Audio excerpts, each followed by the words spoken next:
ஊரு பூரா நடந்து 4 காசு சம்பாதிச்சு வர வழியில் சாமான் சட்டு எல்லாத்தையும் வாங்கிக்கிட்டு பொழுது சாயும் நேரம் முன்னே வீடு போய் சேரணுமே. அப்பா வரும் வழி பார்த்து காத்திருக்கும் மக்களுக்கு தின்ன கொடுத்து மகிழணும்.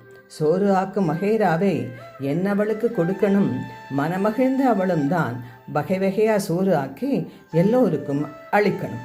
ஊனுறக்கம் இல்லா உடம்பும் வயிறு நிறைந்த மகிழ்ச்சியிலே ஊர்க்கதை உலகக்கதை எல்லாத்தையும் பேசி பேசி உறங்கித்தான் போகுமே, ஒரு கவலையும் இல்லாமலுமே.